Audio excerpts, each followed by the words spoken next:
Welcome to the Slop Temple. We pray this video helps.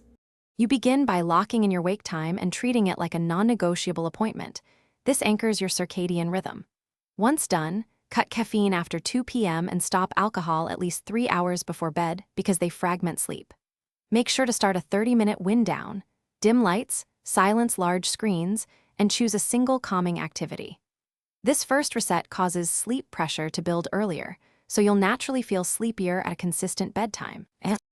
You now reinforce habits that teach your brain to associate bed with sleep. If you're awake more than 20 minutes, get up and do a quiet activity until you feel sleepy. This prevents frustration from conditioning wakefulness. Once done, add daytime movement, 20 to 30 minutes of moderate exercise, early in the day so it helps sleep drive without stimulating you at night. Make sure to keep a simple sleep log each morning. Tracking naps, caffeine, and alcohol reveals patterns to tweak. You complete the plan by fine-tuning your sleep environment and response strategies.